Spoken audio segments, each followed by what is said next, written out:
Om Swastiastu. Kita lanjutkan dengan membacakan doa Saraswati Puja.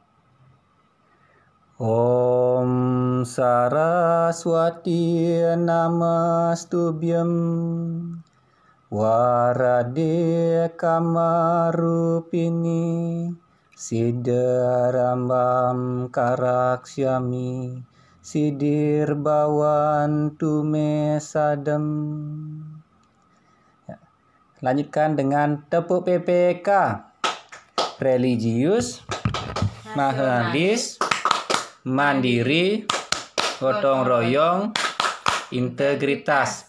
Salam PPK, salam cerdas, berkarakter, menyenangkan, luar biasa hebat. Halo semuanya, apa kabar? Berbahagia sekali rasanya pada hari ini Bapak dapat menjumpai kalian dalam keadaan yang sehat ya, dan tiada kurang suatu apapun. Untuk itu Bapak senantiasa mengingatkan kalian ya agar tidak henti-hentinya untuk memanjatkan puja dan puji syukur kehadapan Ida Sang Hyang Dewasa. Demikian pula ya, Bapak senantiasa mengingatkan kalian agar mengikuti protokol kesehatan yang dianjurkan oleh pemerintah dengan tetap memakai masker, menjaga jarak dan mencuci tangan. Seperti biasa ya, pembelajaran kita dilakukan dengan melakukan absensi secara mandiri ya, dengan alamat link yang sudah Bapak bagikan di WA Group. Demikian pula untuk materinya ya, nanti bisa kalian buka melalui link yang sudah Bapak share juga di sana di grup WA ya. Nah, pada pembelajaran sebelumnya ya, sebelum materi kita lanjutkan, ada baiknya kita mengingat pelajaran minggu lalu ya. Kira-kira siapa yang masih ingat apa itu triguna? Saya Pak Guru. Ya, coba Desi. Triguna adalah 3 sifat dasar yang mempengaruhi manusia. Iya, bagus sekali ya. Itu adalah pengertian dari triguna. Kemudian, apa saja bagian-bagiannya? Saya Pak Guru. Ya, lanjut.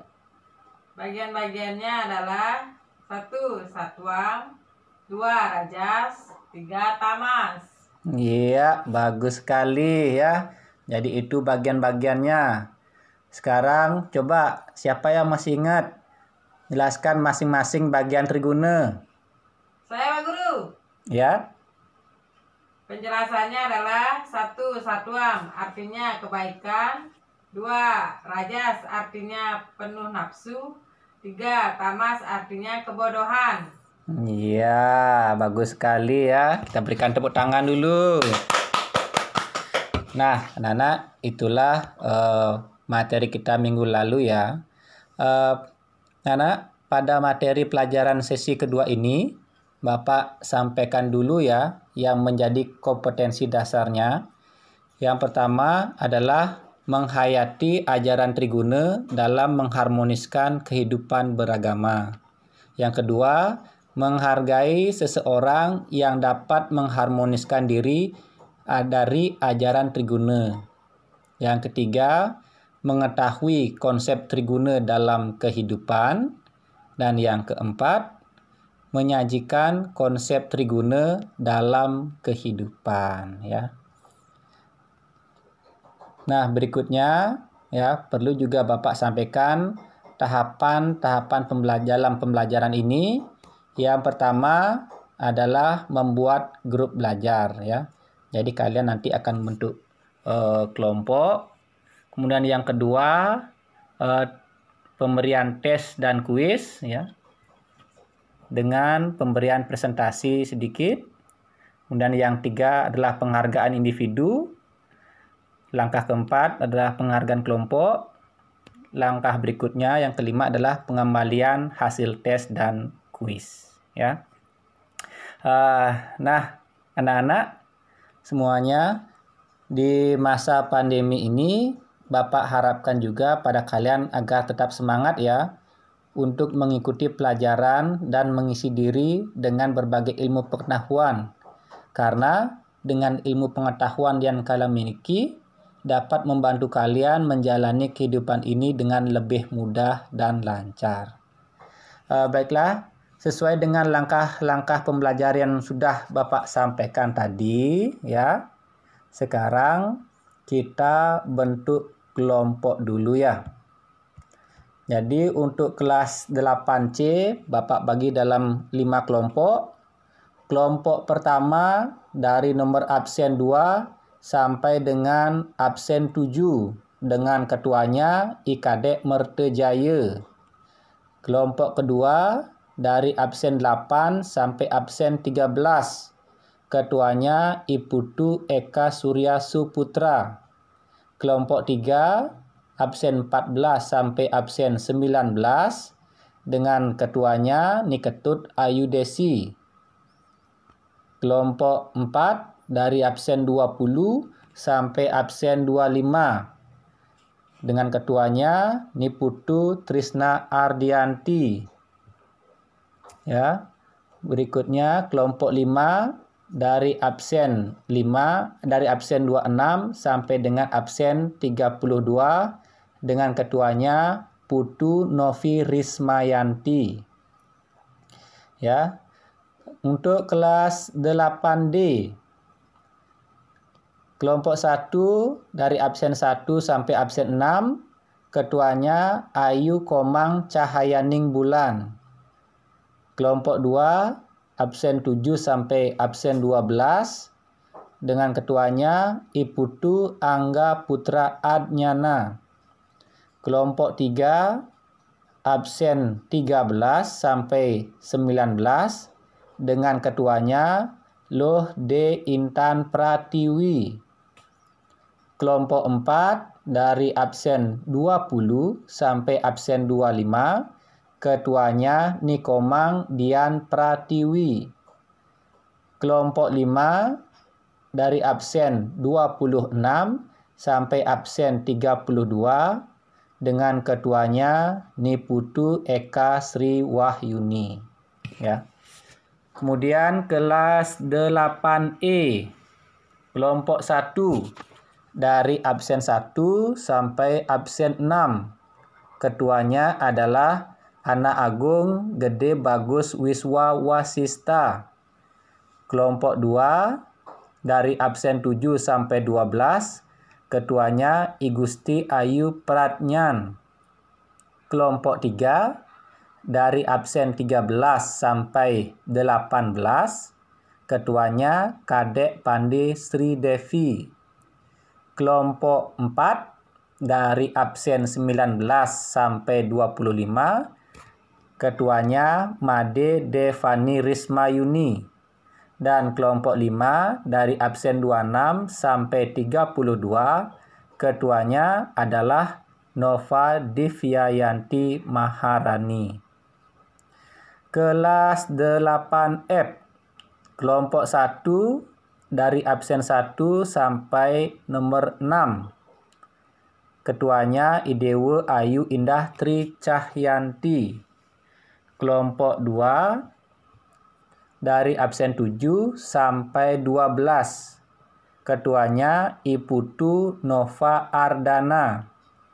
Kelompok 3 dari absen 13 sampai absen 17. Ketuanya Nikadek Dista Novayanti. Kelompok 4 dari absen 18 sampai 22. Ketuanya Nikomang Bintang Santika Yanti. Kelompok 5 dari absen 23 sampai 27. Ketua kelompoknya Niputu Mita Arisanti. Kelas 8G kelompok 1 absen 2 sampai 5. Ketuanya Gede Andika Pratama. Kelompok 2 absen 6 sampai 10. Ketuanya Iketut. Om Swastiastu. Kembali lagi pada mata pelajaran Agama Hindu dan Budi Pekerti dengan materi pelajaran yakni Triguna bagian kedua. Pada pembelajaran kali ini, adapun indikator pencapaian kompetensinya adalah yang pertama, menghayati dan menerima ajaran Triguna dalam mengharmoniskan kehidupan beragama.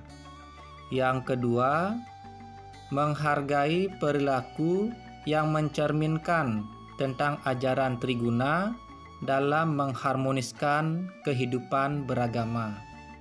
Yang ketiga, mengidentifikasi contoh-contoh sifat Triguna pada diri manusia.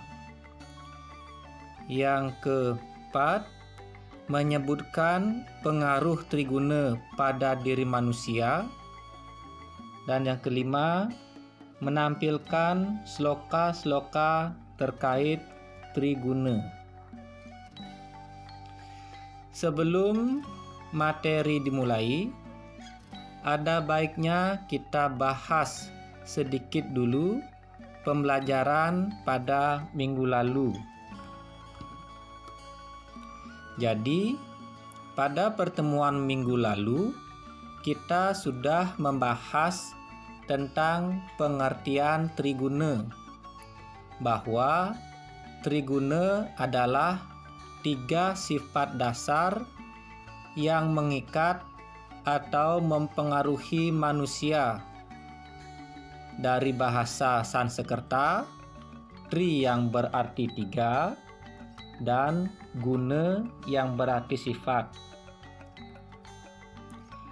Bagian-bagian Triguna yang pertama ada satwa yang dapat diartikan sebagai kebaikan.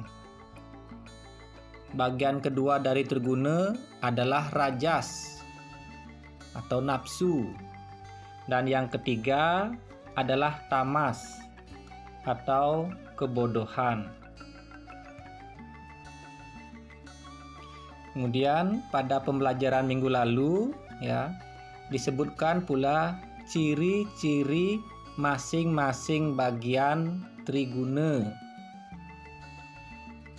Ciri-ciri yang pertama dari Triguna adalah sifat satwa, antara lain kesucian pikiran, pengendalian diri, jujur, sederhana, kebenaran, keteguhan iman, kasih sayang, dan ciri-ciri sifat satwa lainnya. Berikutnya adalah ciri-ciri sifat rajas, antara lain ketamakan, penuh nafsu, kemarahan, kegelisahan, angkuh, bengis, berkata-kata kasar, dan ciri-ciri sifat rajas lainnya. Berikutnya adalah ciri-ciri dari sifat tamas, antara lain kegelapan, kebodohan, kemalasan, suka tidur, hayalan, lalai, pandangan yang berat, serta ciri-ciri sifat tamas lainnya. Nah, sekarang kita lanjutkan dengan materi berikutnya, mulai dari yang pertama, yakni contoh-contoh sifat Triguna pada manusia. Contoh sifat satwa, antara lain seperti yang ditampilkan pada layar, yakni tekun sembahyang, ya, mendekatkan diri kepada ide Sang Hyang Widiwasa, kemudian ngayah ngaturang tari-tarian, ya, dengan penuh ketulusan. Contoh lain dari sifat satwa adalah senantiasa mengisi diri dengan ilmu pengetahuan, baik pengetahuan umum maupun pengetahuan suci yang banyak terdapat di dalam pustaka-pustaka suci agama Hindu. Kemudian sifat satwa lainnya adalah rajin menyucikan diri dengan cara bertirta yatra. Kemudian sifat satwa lainnya bisa juga dengan melaksanakan tugas atau kewajiban dengan sungguh-sungguh, menghormati setiap orang, kemudian senantiasa menjaga kebersihan lingkungan, termasuk juga menjaga kebersihan badan. Contoh yang lainnya dari sifat satwa adalah menyayangi semua makhluk ciptaan Tuhan, ya. Kemudian suka berderma atau mendana punya, dan suka menolong orang, terutama menolong dalam kebaikan. Nah, contoh-contoh tadi adalah contoh dari sifat atau guna satwa. Berikutnya adalah contoh-contoh sifat rajas pada manusia. Adalah sifat-sifat yang patut kita hindari karena bertentangan dengan ajaran Dharma. Seperti suka menyakiti, ya, baik menyakiti secara fisik maupun menyakiti secara pikiran. Pada gambar layar di depan Anda itu adalah nampak foto seorang yang melakukan tawuran, di mana ada satu orang yang dianiaya oleh beberapa orang pelajar lainnya. Tentu sifat ini sangat bertentangan dengan ajaran agama. Gambar yang lainnya, ya, dari sifat rajas ditunjukkan dengan mengendarai sepeda motor secara ugal-ugalan. Tentu dapat membahayakan jiwa sendiri dan juga orang lain. Contoh sifat rajas lainnya adalah suka memaksa kehendak sendiri kepada orang lain, ya. Contohnya adalah memperkosa. Kemudian suka menyakiti dengan kata-kata, baik dengan kata-kata yang menghina ataupun kata-kata yang memfitnah. Nah, itu semua adalah beberapa contoh dari sifat rajas yang ada pada manusia yang patutnya dapat kita hindari. Berikutnya adalah contoh sifat tamas pada diri manusia. Yang pertama adalah suka bermalas-malasan. Ya. Kemudian doyan tidur lama-lama. Ya, doyan makan contohnya.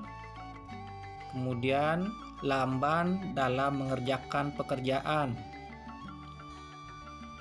Bagi seorang siswa mungkin tidak pernah mengerjakan PR atau selalu telat dalam mengerjakan PR maupun telat dalam kehadiran di sekolahnya.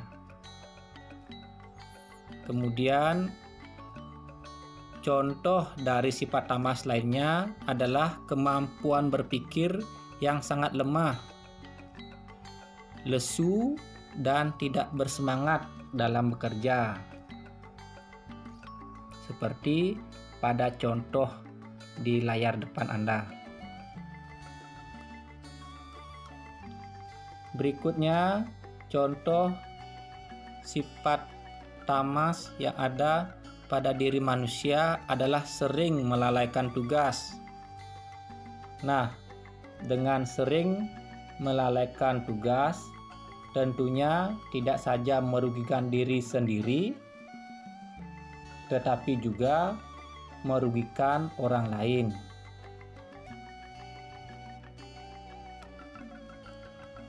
Berikutnya adalah pengaruh triguna pada manusia.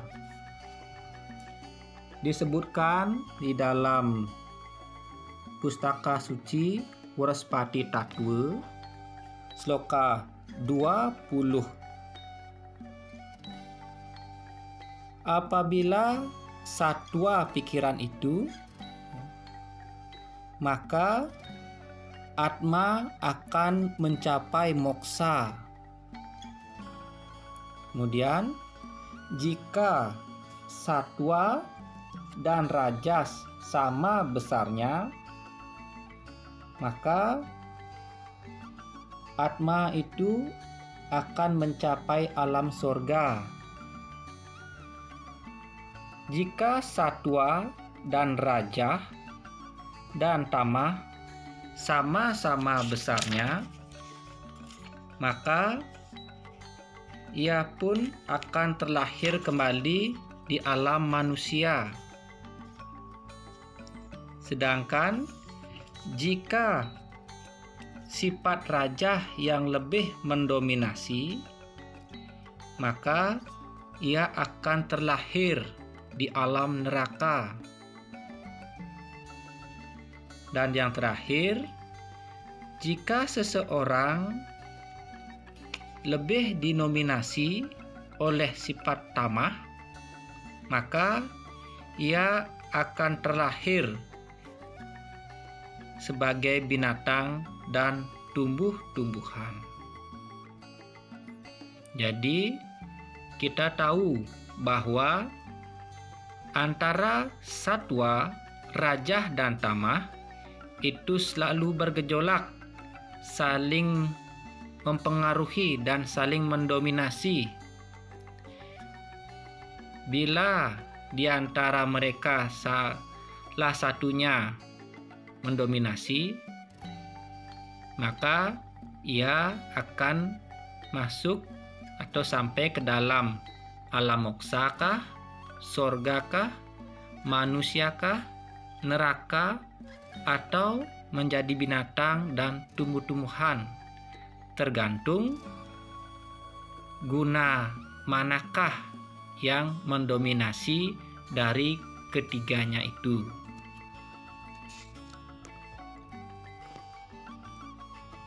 Kemudian pengaruh triguna pada manusia, bila satwa yang mendominasi, tentunya orang tersebut akan menjadi orang yang purusottama, manusia yang utama, atau menjadi orang yang bijaksana, yang pada akhirnya akan membawa seseorang untuk memperoleh kebahagiaan. Jika rajas yang mendominasi, maka pengaruhnya pada manusia adalah: 1. Sifat egonya semakin meningkat. Yang kedua, semakin terikat dengan keduniawian atau sifat materi. Yang ketiga, semakin menjauh dari ide Sang Hyang Widiwasa. Dan yang terakhir adalah tentu berakhir dengan penderitaan.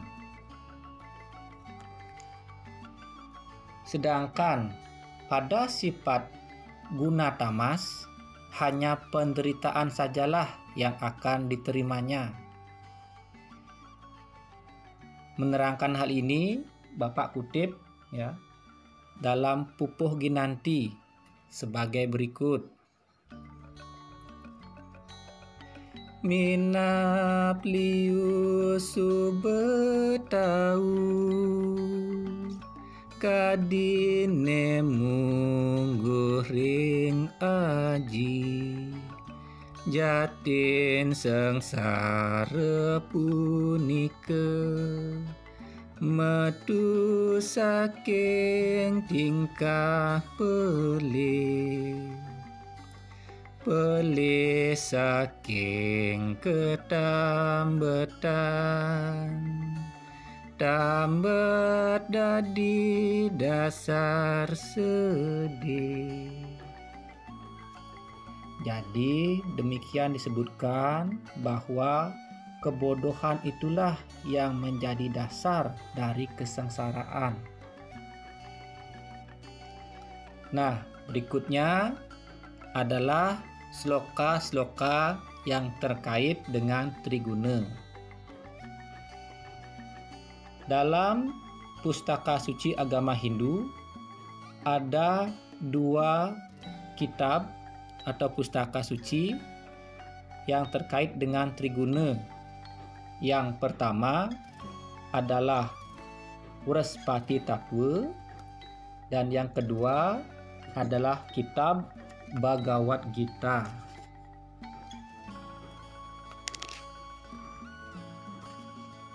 Di dalam kitab Wrespati Tattwa yang terkait dengan Triguna adalah Wrespati Tattwa dari sloka 15 sampai dengan sloka 24. Disebutkan dalam Wrespati Tattwa sloka 15 bahwa pikiran yang serba ringan dan jernih disebut satwa. Pikiran yang cepat gerakan itu rajah namanya. Pikiran yang gelap itu tamah namanya.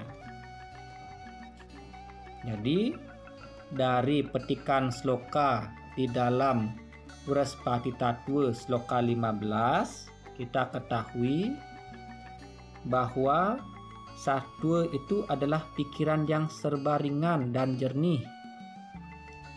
Kemudian guna rajah adalah pikiran yang gerakannya sangat cepat. Dan guna tamah adalah pikiran yang gelap-gelap. Wrespati sloka 16 kemudian menyebutkan pikiran yang menyebabkan Atma menikmati sorga, pikiran yang menyebabkan Atma jatuh ke neraka, pikiran menyebabkan menjadi binatang, pikiran menyebabkan lahir sebagai manusia, pikiran menyebabkan mencapai moksa dan kelepasan.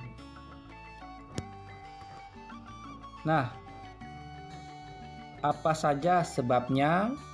Kemudian dilanjutkan pada Wrespati Tattwa sloka 17, 18 sampai dengan sloka 24.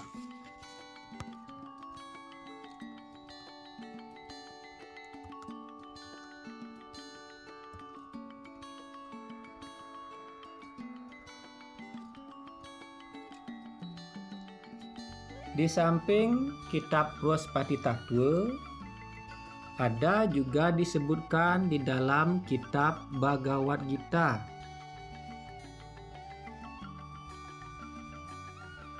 Dalam Bhagavad Gita bab 14 dari sloka 5 sampai dengan sloka 26 disebutkan dalam bab 14 sloka 5. Ketiga sifat Trigunas, Sattva, Rajas, dan Tamas terlahir dari alam Prakrti dan mengikat raga jasmani sebagai penghuni yang tidak bisa dienyahkan dari raga jasmani. Wahai Mahabahu Arjuna. Dilanjutkan masih di bab 14 sloka 6. Dari semuanya ini, wahai yang tiada memiliki dosa, Sattva karena murni menyebabkan pencerahan dan sehat. Dia terikat kepada rasa sukacita dan pengetahuan. Ketahuilah, Rajas memiliki sifat ketertarikan yang keluar dari keinginan dan keterikatan.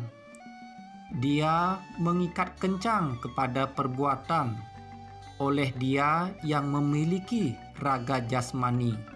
Wahai putra Kunti. Berikutnya sloka 8.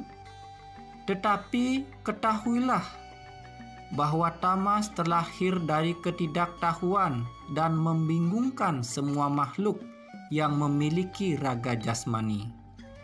Dia mengikat, wahai Bharata, dengan mengembangkan sifat-sifat lalai, malas, dan suka tidur. Berikutnya, sloka 9. Sattva mengikat seseorang kepada kebahagiaan, Rajas kepada perbuatan. Wahai Bharata, akan tetapi tamas dengan menutupi kebijakan mengikat seseorang kepada kelalaian. Berikutnya, sloka 10.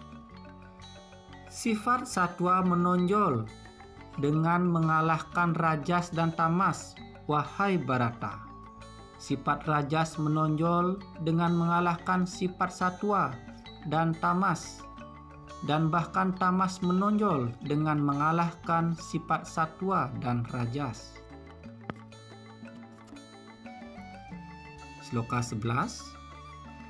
Ketika cahaya pengetahuan memancar kemana-mana pada semua pintu dari raga jasmani, maka dikatakanlah bahwa sifat satwanya telah bertambah. Sloka 12. Ketamakan, kegiatan dilakukannya, perbuatan yang mengharapkan pahala, tiadanya ketenangan, dan nafsu, semua hal-hal ini, wahai yang terbaik di antara Bharata, terjadi ketika sifat Rajas bertambah. Sloka 13. Wahai Sukacita Kuru, tiadanya cahaya, lalai dan ilusi semata. Semua hal ini bertambah ketika tamas meningkat. Sloka 14. Ketika jiwa yang memiliki raga jasmani bertemu dengan peleburan, ketika satwa menonjol, maka dia akan mencapai dunia murni dari mereka yang memahami yang maha tinggi. Sloka 15. Bertemu dengan peleburan ketika Rajas yang menonjol, dia akan terlahir di lingkungan mereka yang terikat kepada perbuatan. Dan apabila dia terlebur ketika tamas yang menonjol, dia akan terlahir dari rahim dia yang penuh ilusi. Sloka 16. Pahala dari perbuatan yang baik dikatakan menjadi sifat dari yang satwa yang murni. Sedang pahala dari perbuatan yang bersifat rajas adalah penderitaan. Sedang pahala dari tamas adalah kebodohan. Sloka 17. Dari satwa muncullah pengetahuan. Dari rajas ketamakan, lalai dan kesalahan muncul dari tamas, seperti juga kebodohan. Sloka 18. Mereka yang memiliki sifat-sifat satwa akan terus naik, sedang yang memiliki sifat-sifat rajas akan berada di tengah-tengah. Sloka 19. Ketika yang melihat memahami tiadanya wakil selain dari guna dan mengerti juga yang itu yang berada di luar guna, dia akan mencapai keberadaanku. Sloka 20. Ketika jiwa yang memiliki raga jasmani bangkit mengatasi ketiga guna yang terlahir dari raga, dia akan terbebas dari kelahiran, kematian, umur tua, dan penderitaan, dan mencapai hidup abadi. Sloka 21. Sifat-sifat apakah, wahai junjunganku, yang menjadi pertanda laku dari dia yang sudah bangkit mengatasi ketiga guna? Bagaimanakah jalan hidupnya? Bagaimanakah dia bisa sampai mengatasi ketiga guna? Sri Bhagawan berkata, Sloka 22. Wahai Arjuna, dia yang tiada membenci pencerahan, perbuatan, dan ilusi, ketika hal-hal itu muncul, tidak juga dia menginginkan hal-hal tersebut ketika hal-hal itu sudah tidak ada lagi. Sloka 23. Dia yang terduduk bagaikan seseorang yang tiada peduli, tiada terganggu oleh ketiga guna, yang berdiri terpisah, tiada pernah goyah, dan memahami bahwa yang bertindak tersebut hanyalah guna. Sloka 24. Dia yang menganggap kenikmatan dan penderitaannya sebagai hal yang sama, yang bersemayam di dalam atmanya sendiri, yang melihat kepada seonggok tanah, sebungkah batu, dan sebatang emas bagaikan memiliki nilai yang sama, yang tetap sama baik di dalam keadaan yang tidak nyaman maupun yang nyaman, yang pikirannya teguh, yang menganggap baik hujatan maupun pujian sebagai hal yang sama. Sloka 25. Dia yang sama dalam keadaan yang terhormat maupun yang tidak, dan bersikap yang sama baik kepada teman maupun musuh-musuhnya, serta yang telah melepaskan semua inisiatif dari tindakan, dia dikatakan sebagai telah berada dan mengatasi ketiga guna. Sloka 26. Dia yang mengabdi kepadaku dengan bakti penuh dari kasih sayang akan bangkit mengatasi ketiga guna, dan dia juga pantas untuk mencapai Brahman. Demikian tadi ya, pembacaan sloka yang terkait dengan triguna. Akhir kata, pembelajaran ini Bapak tutup dengan menghaturkan Parama Santi. Om Santi Santi Santi Om. Terima kasih. Anak-anak semuanya, dari tugas yang sudah kalian kirim, maka dapat Bapak umumkan bahwa nilai tertinggi untuk tes soal adalah 100. Nilai tertinggi untuk tes diperoleh oleh 2 orang siswa atas nama Igusti Ayu Sinta Wulandari dan Nimade Wahyuni Putri.